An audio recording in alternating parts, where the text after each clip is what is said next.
ഷിഹാസ്, ഒരിക്കൽ കൂടി നമുക്ക് ആറന്മുള ക്ഷേത്രത്തിലേക്കൊന്ന് പോകാം. അവിടെ നിന്ന് പ്രവീൺ പുരുഷോത്തമൻ നമുക്കൊപ്പം വീണ്ടും ചേരുകയാണ്. പ്രവീൺ, പത്തനംതിട്ട ജില്ലയെ സംബന്ധിച്ച് ഏറ്റവും പ്രധാനപ്പെട്ട ഒരു ക്ഷേത്രമാണ്. ഒരുപാട് ആളുകൾ ഇന്നത്തെ ദിവസം എത്തുന്ന ഒരു ക്ഷേത്രമാണ്. അപ്പോൾ അവിടുത്തെ കാഴ്ചകളിലേക്ക് നമുക്ക് ഒരിക്കൽ കൂടി പോകാം.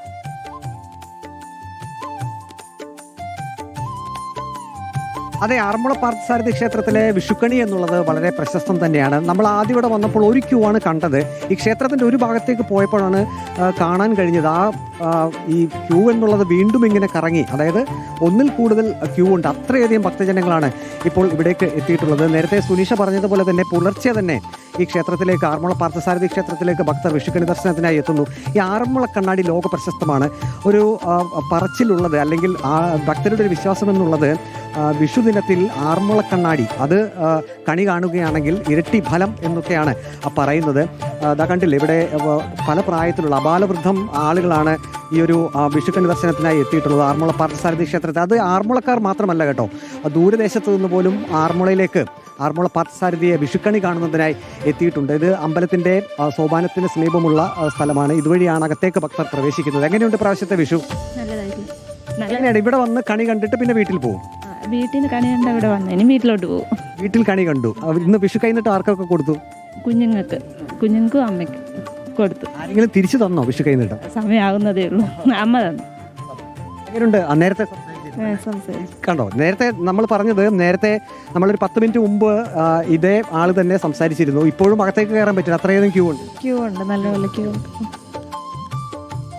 ഒരു പ്രായമുള്ളൊരു അമ്മയുണ്ട്. അമ്മ, പഴയ വിഷു ഒക്കെ ഓർക്കുന്നുണ്ട്? എങ്ങനെയായിരുന്നു പണ്ട് പഴയ വിഷു? ഇതുപോലെ അമ്പലത്തിൽ വരിക, ഇങ്ങനെ തൊഴുക, വീട്ടിലിങ്ങനെ കണി കാണുക, അതൊക്കെയാണ്. ഓരോ വർഷം കഴിയുന്നതോടും വിഷുവിന് എന്തെങ്കിലും മാറ്റം ഉള്ളതായിട്ട് തോന്നുന്നുണ്ടോ? ഇപ്പോൾ ആള് കൂടി വരികയില്ല, വേണ്ട ഇതുമാത്രം ആളാണ്. നല്ല കയറാനത്തിന് ഇതുവരെ പറ്റിയില്ല, ഇരിക്കുക ഇവിടെ. കയറാൻ പറ്റാത്തതുകൊണ്ട് ഇവിടെ വിശ്രമിക്കുകയാണ്, ഇരിക്കുകയാണ്. ഇനി കുറച്ചുകൂടെ കഴിച്ചിട്ട് കയറാമെന്ന് വിചാരിച്ചിരിക്കുക. പുലർച്ചെ എത്ര മണിക്ക് എഴുന്നേറ്റു?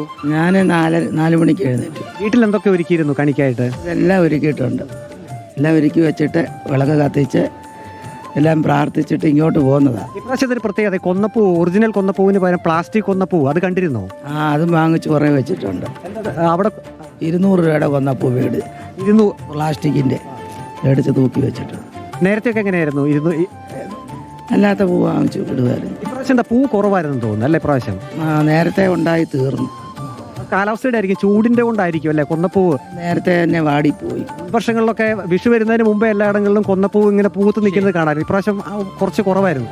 ഇല്ലായിരുന്നു ഇപ്രാവശ്യം, ഒട്ടും ഇല്ലായിരുന്നു.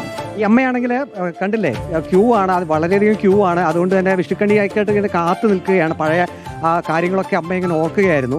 ഏതായാലും ഇന്ന് 9 മണി വരെ ആറന്മുള പാർത്ഥസാരഥി ക്ഷേത്രത്തിൽ വിഷുക്കണി ദർശനമുണ്ട്. ഇങ്ങനെ ഭക്തരിങ്ങനെ വന്നുകൊണ്ടേ ഇരിക്കുകയാണ്. വലിയ ഗതാഗത നിയന്ത്രണമൊക്കെയാണ് ആറന്മുള പാർത്ഥസാരഥി ക്ഷേത്രത്തിന്റെ ആറന്മുള ക്ഷേത്രത്തിൽ വലിയ ഭക്തജന തിരക്കാണ്. പ്രവീൺ പുരുഷോത്തമനാണ് നമുക്കിപ്പോൾ വിവരങ്ങളൊക്കെ പറഞ്ഞു തന്നത്. ആളുകളൊക്കെ വെളുപ്പിന് തന്നെ എണീറ്റ്, ഏറെ പുലർച്ചെ തന്നെ എണീറ്റ് അവിടേക്ക് വന്ന ആ ഒരു കാഴ്ചകളൊക്കെ കണ്ട് വിഷുദിനത്തിന്റെ ആ ഒരു ആഘോഷമൊക്കെ പൂർണ്ണമായി തന്നെ ഇത് തുടങ്ങിക്കഴിഞ്ഞു. ഇനിയിപ്പോൾ